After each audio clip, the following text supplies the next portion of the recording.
வணக்கம். ஜேகே செய்திகளின் பிரதான செய்திகள். முதலில் தலைப்புச் செய்திகள். உயிர்த்த ஞாயிறு தாக்குதல்கள் தொடர்பில் எழுப்பப்பட்ட கேள்விகளுக்கு கத்தோலிக்க பேரவை பதில் வழங்கவில்லை என உதயகமன் பில குற்றச்சாட்டு. கர்தினாலுக்கு எதிரான அவதூறுகள் அடிப்படை அற்றவை என கத்தோலிக்க பேரவை அறிக்கை. பொருளாதார மீட்சியில் இலங்கை முன்னேற்றம் அடைந்துள்ளதாக உலக வங்கி அறிவிப்பு. கோட்டாபாய ராஜபக்சவிற்கு சார்பாக செயற்பட்ட தேர்தல் ஆணைக்குழுவின் முன்னாள் தலைவர் உள்ளிட்ட இருவருக்கு எதிராக முறைப்பாடு. சட்டத்திறனிக்கான கட்டணத்தை செலுத்துவதற்கு தனது சிறுநீரகத்தை விற்ற நபர் தொடர்பில் தகவல். அரசியல் தேவைகளுக்காக வழங்கப்பட்ட தேசிய விருதுகளை ரத்து செய்து விசேட வர்த்தமானி வெளியீடு. நாட்டில் 11 வயதினரிடையே பாலியல் நோய் தாக்கம் அதிகரித்துள்ளதாக ஆய்வறிக்கைகளில் கண்டறிவு. 11 வயது பிள்ளைகளிடையே பாலியல் ரீதியாக பரவும் நோய்கள் அதிகரித்து வருவதாக ஊடக மற்றும் சுகாதார அமைச்சர் வைத்தியர் நலிந்த ஜெயதிச தெரிவித்துள்ளார். கடந்த வருடங்களுடன் ஒப்பிடுகையில் தற்போது பாடசாலை மாணவர்கள் மற்றும் பல்கலைக்கழக மாணவர்களிடையே பாலியல் ரீதியாக பரவும் நோய்கள் ஏற்படும் அபாயம் அதிகரித்துள்ளதாகவும் அமைச்சர் சுட்டிக்காட்டியுள்ளார். HIV மற்றும் STI எனப்படும் பாலியல் ரீதியாக பரவும் நோய்கள் குறிப்பாக 11 வயது இளைஞர் யுவதிகளிடையே முந்தைய வருடங்களுடன் ஒப்பிடுகையில் அதிகரிப்பை பதிவு செய்துள்ளதாகவும் அவர் சுட்டிக்காட்டியுள்ளார். சுகாதார அமைச்சின் பிரிவினரால் கலந்துரையாடப்பட்டதன் பின்னரும் சில பாடசாலை மாணவர்களும் சில பல்கலைக்கழக மாணவர்களும் அடையாளம் காணப்பட்டுள்ளமை குறித்து பிரதமருடனும் சிறுவர் விவகார அமைச்சருடனும் இதன் போது கலந்துரையாடப்பட்டுள்ளது. அரசாங்கம் என்ற ரீதியில் சம்பந்தப்பட்ட தரப்பினரை ஒன்றிணைத்து இந்நிலையை தடுப்பதற்கான நடவடிக்கைகள் முன்னெடுக்கப்பட்டு வருவதாகவும் சிலர் அறியாமை காரணமாக இதற்கு இரையாகி விட்டதாகவும் தமது தரப்பில் தெரிவித்துள்ளதாகவும் சுகாதார அமைச்சர் தெரிவித்துள்ளார். இதேவேளை சமூக ஊடகங்கள் மற்றும் டிஜிட்டல் திரைகளுக்கு அதிகமாக அடிமையாவதன் மூலம் பிள்ளைகள் பிற்காலத்தில் போதைப்பொருள் பயன்பாட்டிற்கு தூண்டப்படும் போக்கு காணப்படுவதாகவும் மனநல மருத்துவர் சமிந்த வீரஸ்ரீவர்த்தன தெரிவித்துள்ளார். டிஜிட்டல் திரைகளுக்கு அடிமையாவதனால் மூளையில் ஏற்படும் இரசாயன கலவை மாற்றங்கள் காரணமாக பிள்ளைகள் போதைப்பொருள் பயன்பாட்டை நோக்கி தள்ளப்படலாம் எனவும் அவர் குறிப்பிட்டுள்ளார்.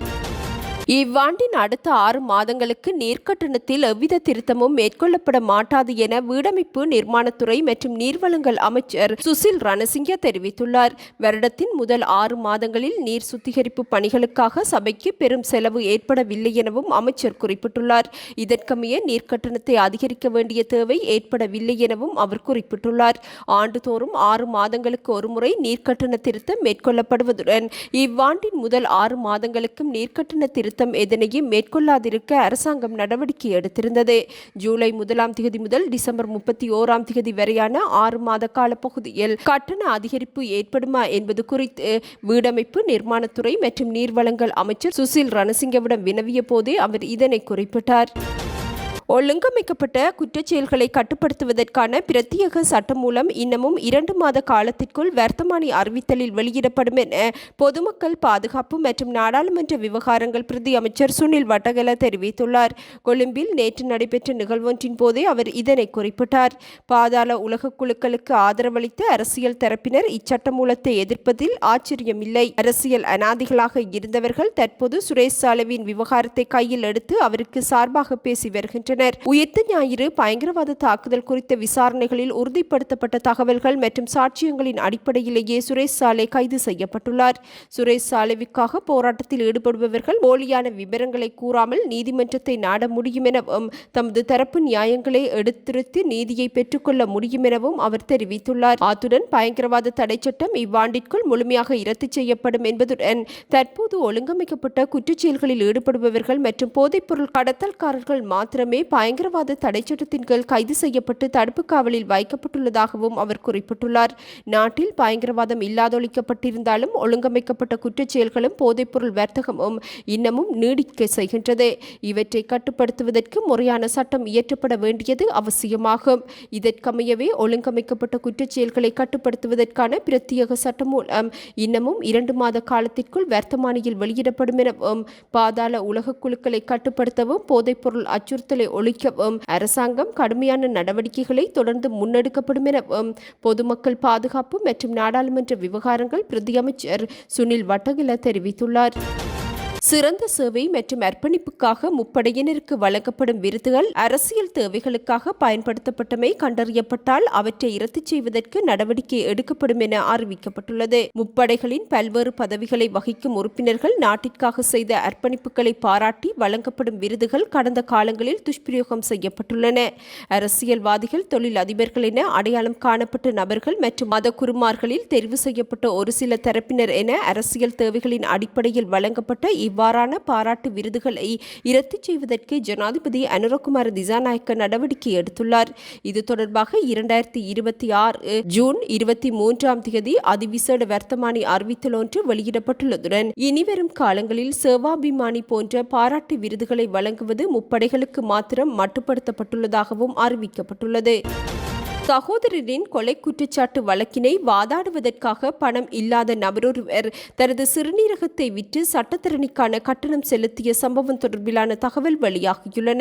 சகோதரரின் கொலை வழக்கிற்காக சட்டத்தரணிகளின் கட்டணங்களை ஆரம்பத்தில் தன் கையில் இருந்த பணத்தில் செலுத்திய குறித்த நபர் பின்னர் பணம் இல்லாமையினால் தனது சிறுநீரகத்தை விற்று சட்டத்தரணிக்கான பணத்தை செலுத்தியுள்ளதாக உயர் நீதிமன்ற நீதியரசர் யசந்த கோத்தாகொட தெரிவித்துள்ளார். எனவே மனச்சாட்சிக்கு இணங்க கட்சிக்காரரால் செலுத்தக்கூடிய கட்டணத்தை கருத்தில் கொண்டு மிகவும் நியாயமான கட்டணத்தை சட்டத்தரணிகள் தீர்மானிக்க வேண்டும் எனவும் அவர் வலியுறுத்தியுள்ளார். தனது தொழில்துறை சேவைகளில் ஆக குறைந்தது ஒரு குறிப்பிட்ட சதவீதத்தை பொருளாதார ரீதியாக பாதிக்கப்பட்டுள்ள மக்களுக்கு இலவசமாக வழங்க வேண்டும் எனவும் அவர் வலியுறுத்தியுள்ளார். சொத்து பிரிவினை வழக்குகளை எடுத்துக்கொண்டால் மாவட்ட நீதிமன்றங்களில் தாக்கல் செய்யப்பட்ட நாள் முதல் முதலாவது மேன்முறையீடு, இரண்டாவது மேன்முறையீடு மற்றும் அவற்றிற்கு இடையில் திடீரென தாக்கல் செய்யப்படும் பல விடயங்கள் உள்ளன. முழு செயல்முறையும் முடிவடைந்து உயர் நீதிமன்றம் இறுதி தீர்ப்பை வழங்கும் போது மாவட்ட நீதிமன்றத்தில் வழக்கு தாக்கல் செய்யப்பட்டதில் இருந்து சராசரியாக 47 வருடங்கள் கடந்து விடுகின்றன. எனவே இதில் கணிசமான காலதாமதம் நிலவுகின்றது என்பதை தாம் உறுதியாக கூற முடியும் எனவும் நீதிபதி தெரிவித்துள்ளார். அத்துடன் நீதியை நிலைநாட்டும் பொறிமுறைக்குள் பிரவேசிப்பதற்கு பல தடைகள் காணப்படுவதாக தெரிவித்துள்ள அவர் அவை நிவர்த்திக்கப்பட வேண்டும் எனவும் தெரிவித்துள்ளார்.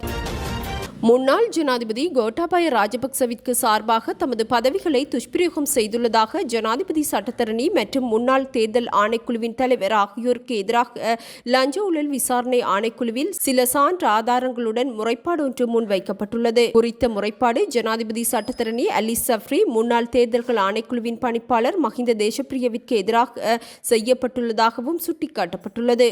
ஊழல் எதிர்ப்பு சட்டத்தின் 41வது பிரிவின் கீழ் முன்னாள் தேர்தல் ஆணைக்குழுவின் தலைவர் மஹிந்த தேசப்பிரிய மற்றும் சட்டத்தரணி அலி சஃப்ரி ஆகியோர் தமது அரசு அதிகாரத்தை துஷ்பிரயோகம் செய்து அமெரிக்க பிரஜையாக இருந்த கோட்டாபய ராஜபக்சவிற்கு 2019 ஜனாதிபதி தேர்தலில் போட்டியிடுவதற்காக சட்டவிரோதமான சலுகையையும் ஆதரவையும் வழங்கியுள்ளனர். அரசியலமைப்பின் 20வது திருத்தத்திற்கு முன்னர் இரட்டை குடியுரிமை உடையவர்கள் ஜனாதிபதி வேட்பாளராக தகுதியற்றவர்கள் என்பதுடன் அரசியலமைப்பின் 103(2) விதியின்படி சுதந்திரமானதும் நீதியானதுமான தேர்தலை நடத்துவது தேர்தல் ஆணைக்குழுவிற்கு வழங்கப்பட்டுள்ள அரசியலமைப்பு ரீதியான பொறுப்பாகும். 1981 ஆண்டின் 15ஆம் இலக்க ஜனாதிபதி தேர்தல் சட்டத்தின் 12வது பிரிவின்படி அனைத்து ஜனாதிபதி வேட்பாளர்களும் அரசியலமைப்பின் 91வது விதியின்படி இந்நாட்டின் பிரஜை அல்லாதவர் நிறைவேற்று அதிகாரம் கொண்ட ஜனாதிபதி பதவிக்கு போட்டியிட முடியாது. அத்துடன் கோட்டாபய ராஜபக்ச தனது வெளிநாட்டு குடியுரிமையை துறந்ததற்கான எந்தவொரு உத்தியோகபூர்வ ஆவணத்தையும் அல்லது சான்றிதழையும் தேர்தல் ஆணைக்குழுவிடம் சமர்ப்பிக்கவில்லை. அத்துடன் ஜனாதிபதி தேர்தலில் ஸ்ரீலங்கா பொதுஜன பெரமுனவை பிரதிநிதித்துவப்படுத்தி இருவர் பிணைப்பணம் செலுத்தியிருந்தனர்.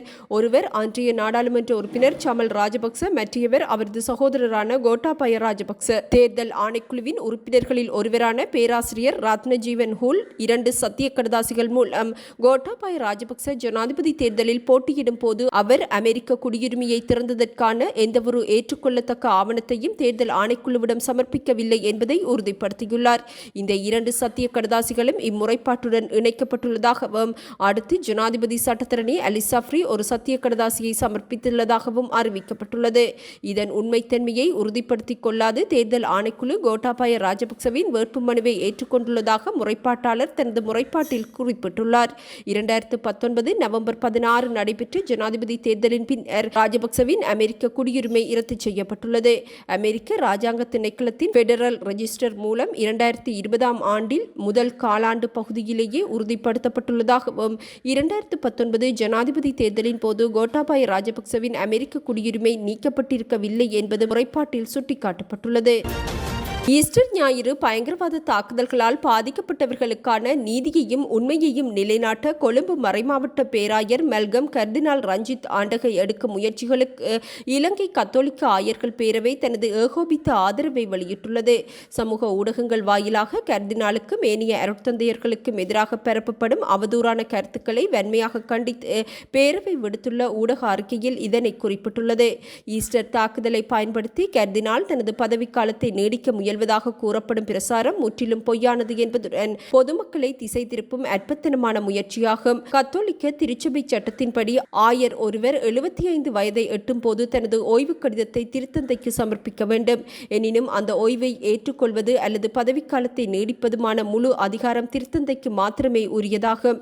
கர்தினால் மெல்கம் ரஞ்சித் ஆண்டகை தனது 75வது வயதில் ஓய்வு கடிதத்தை சமர்ப்பித்துள்ளார். திருத்தந்தையின் இறுதி முடிவு வெளிவரும் வரை அவர் தனது கடமைகளை தொடர வேண்டியது திருச்சபை சட்ட விதியாகும். அரசியல் அதிகார போட்டிகளுடன் திருச்சபையின் நிர்வாகத்தை ஒப்பிட முடியாது. பாதிக்கப்பட்ட மக்களுக்கு நீதி கிடைக்க கர்தினால் முன்னெடுக்கும் அர்ப்பணிப்புடன் கூடிய பணிகளுக்கு இலங்கையில் உள்ள ஒட்டுமொத்த கத்தோலிக்க சமூகமும் தமது முழுமையான ஆதரவை வழங்குவதாக கத்தோலிக்க ஆயர் பேரவை உறுதிபட தெரிவித்துள்ளதாக கத்தோலிக்க ஆயர் பேரவை வெளியிட்டுள்ள அறிக்கையில் தெரிவிக்கப்பட்டுள்ளது. உலக வங்கி வெளியிட்டுள்ள சமீபத்திய பொருளாதார வகைப்பாட்டின் அடிப்படையில் இலங்கை மீண்டும் உயர் மத்திய வருமானம் பெறும் நாடு என்ற தரத்திற்கு உயர்த்தப்பட்டுள்ளது. 2022ஆம் ஆண்டு நாடு எதிர்கொண்ட கடுமையான பொருளாதார நெருக்கடியினால் இலங்கையின் பொருளாதாரம் பெரும் பின்னடைவை சந்தித்ததுடன் அதன் விளைவாக நாட்டின் வருமான தரமும் குறைவடைந்திருந்தது. எனினும் அந்நெருக்கடியில் இருந்து மீள்வதற்காக மேற்கொள்ளப்பட்ட பொருளாதார சீர்திருத்தங்கள் மற்றும் மீட்பு நடவடிக்கைகளின் பலனாக 3 ஆண்டுகளுக்கு பின்னர் இலங்கை மீண்டும் உயர் மத்திய வருமான நாடுகளின் பட்டியலில் இடம் பிடித்துள்ளதாக உலக வங்கியின் சமீபத்திய அறிக்கை அறிவித்துள்ளது. அத்துடன் 2025ஆம் ஆண்டில் இலங்கையின் மொத்த உள்நாட்டு உற்பத்தி 5% என்ற குறிப்பிடத்தக்க வளர்ச்சியை பதிவு செய்துள்ளதாகவும் அந்த அறிக்கையில் சுட்டிக்காட்டப்பட்டுள்ளது. உற்பத்தி துறை மற்றும் கைத்தொழில் துறைகளில் ஏற்பட்டுள்ள மீட்சியும் நாட்டின் பொருளாதாரம் படிப்படியாக இயல்பு நிலைக்கு திரும்புவதற்கு முக்கிய பங்களிப்பை வழங்கியுள்ளதாகவும் உலக வங்கி அறிவித்துள்ளது. உயிர்த்த ஞாயிறு பயங்கரவாத தாக்குதல் தொடர்பில் பிள்ளையான் பல விடயங்களை வெளிப்படுத்தியுள்ளதாக அரசாங்கம் குறிப்பிடுவது முற்றிலும் பொய்யானது என பிவித்துரு ஹெல உரிமைய கட்சியின் தலைவரும் முன்னாள் அமைச்சருமான உதயகமன் பில தெரிவித்துள்ளார். அரசியல் பழிவாங்கலை முன்னிலைப்படுத்தியே அரச புலனாய்வு பிரிவின் முன்னாள் பிரதானி சுரேஷ் சாலே கைது செய்யப்பட்டு சித்திரவதைக்கு உள்ளாக்கப்பட்டுள்ளதாகவும் அவர் சுட்டிக்காட்டியுள்ளார். கொழும்பில் நடைபெற்ற நிகழ்வொன்றில் கலந்து கொண்ட பின்னரே அவர் இதனை குறிப்பிட்டார். உயிர்த்த ஞாயிறு குண்டு தாக்குதல் தொடர்பான விடயங்களை அரசாங்கம் தனது அரசியல் தேவைக்காக பயன்படுத்துகின்றது. பயங்கரவாத தடைச்சட்டத்தின் கீழ் கைது செய்யப்பட்டு தடுப்பு காவலில் வைக்கப்பட்டுள்ள பிள்ளையான் அரசியல் பழிவாங்கலுக்கு உட்படுத்தப்பட்டுள்ளார். உயிர்த்த ஞாயிறு குண்டு தாக்குதல்கள் தொடர்பில் பிள்ளையான் பல விடயங்களை குறிப்பிட்டதாக ஜனாதிபதியும் பொதுமக்கள் பாதுகாப்பு அமைச்சரும் குறிப்பிட்டனர். எனினும் நீதிமன்றிற்கு அவ்வாறு ஒன்றும் சமர்ப்பிக்கப்படவில்லை. குண்டு தாக்குதல்கள் குறித்து முறையான விசாரணைகள் இடம்பெற்றால் அதனை தாம் எதிர்க்கப் போவதில்லை என தெரிவித்துள்ள உதயகமன் பில அரசியல் பழிவாங்கல் செயற்பாடுகள் மாத்திரமே தற்போது இடம்பெறுவதாக சுட்டிக்காட்டியுள்ளார். சுரேஷ் சாலை கைது மற்றும் உயிர்த்த ஞாயிறு தாக்குதல்கள் தொடர்பில் கத்தோலிக்க திருச்சபையின் ஊடக பேச்சாளர் ஸ்ரீகாமினி குறிப்பிட்ட விடயங்களை முன்னிலைப்படுத்தி அவரிடம் 10 கேள்விகளை கேட்டிருந்த போதிலும் அதற்கான பதில் இதுவரை வழங்கப்படவில்லை எனவும் அவர் சுட்டிக்காட்டியுள்ளார். தொகை மதிப்பு மற்றும் புள்ளி விபர திணைக்களத்தினால் 2025-2026 ஆண்டுகளுக்குரிய இலங்கையின் முதலாவது பொருளாதார கணக்கெடுப்பு ஆரம்பிக்கப்பட்டுள்ளது. நிதி திட்டமிடல் மற்றும் பொருளாதார அபிவிருத்தி அமைச்சின் கீழ் செயற்படுத்தப்படும் இத்தேசிய வேலை திட்டத்தின் முதன்மை நோக்கம் நாட்டின் விவசாயம் சாரா பொருளாதார நடவடிக்கைகள் குறித்த அண்மைக்கால மற்றும் நம்பகமான புள்ளி விபர தகவல்களை திரட்டுவதாகும். தரவுகளின் அடிப்படையிலான பொருளாதார திட்டமிடலுக்கு வலுவானதொரு அடித்தளத்தை வழங்கும் இத்தொகை மதிப்பு நாட்டில் தற்போதுள்ள அனைத்து கைத்தொழில், நிர்மாணம், வர்த்தகம் மற்றும் சேவை துறைகளை உள்ளடக்கியதாக முன்னெடுக்கப்படுகின்றது. இத்தொகை மதிப்பின் முதற்கட்டமாக 50 அல்லது அதற்கு மேற்பட்ட ஊழியர்களை கொண்ட பெரிய அளவிலான நிறுவனங்களின் தகவல்களை சேகரிக்கும் பணிகள் நேற்று முதல் ஆரம்பிக்கப்பட்டுள்ளன. இந்நவீன டிஜிட்டல் முறைமையின் கீழ் சம்பந்தப்பட்ட நிறுவனங்கள் தமக்கு வசதியான நேரத்தில் எந்தவொரு இடத்திலிருந்தும் சுயாதீனமாக இணையம் ஊடாக பாதுகாப்பாகவும் எளிதாகவும் வினைத்திறனுடனும் தகவல்களை சமர்ப்பிப்பதற்கான வசதிகள் செய்து கொடுக்கப்பட்டுள்ளன. குற்றங்கள் மற்றும் போதைப்பொருள் தடுப்பு நடவடிக்கைகளின் மூலம் நாடளாவிய ரீதியில் குற்றங்களுடன் தொடர்புடைய சந்தேக நபர்களை கைது செய்வதற்காக போலீசாரினால் ஆரம்பிக்கப்பட்டுள்ள நாளாந்த தேடுதல் நடவடிக்கையின் போது 652 சந்தேக நபர்கள் கைது செய்யப்பட்டுள்ளனர். இதற்கமைய 26,377 பேர் சோதனைக்கு உட்படுத்தப்பட்டுள்ளதுடன் இதன்போது இச்சந்தேக நபர்கள் போலீசாரால் கைது செய்யப்பட்டதாக அறிவிக்கப்பட்டுள்ளது. கைது செய்யப்பட்ட சந்தேக நபர்களில் குற்றங்களுடன் நேரடியாக தொடர்புடைய 25 பேர் அடையாளம் காணப்பட்டுள்ளதுடன் திறந்த பிடியாணை பிறப்பிக்கப்பட்டிருந்த 129 பேரும் கைது செய்யப்பட்டுள்ளதாக போலீசார் தெரிவித்துள்ளனர். அத்துடன் இத்தேடுதல் நடவடிக்கையின் போது மதுபோதையில் வாகனம் செலுத்திய குற்றச்சாட்டின் கீழ் 53 பேரும் அலட்சியமாக வாகனம் செலுத்திய குற்றச்சாட்டின் கீழ் 129 பேரும் போலீசாரால் கைது செய்யப்பட்டுள்ளனர். இதேவேளை ஏனைய போக்குவரத்து விதிமுறைகள் தொடர்பாக 4,249 பேருக்கு எதிராக சட்ட நடவடிக்கை எடுக்கப்பட்டுள்ளதாகவும் போலீசார் குறிப்பிட்டுள்ளனர். இத்துடன் இன்றைய எமது பிரதான செய்திகள் நிறைவடைகின்றன. நமது அடுத்த பிரதான செய்திகளை நாளை எதிர்பாருங்கள். வணக்கம்.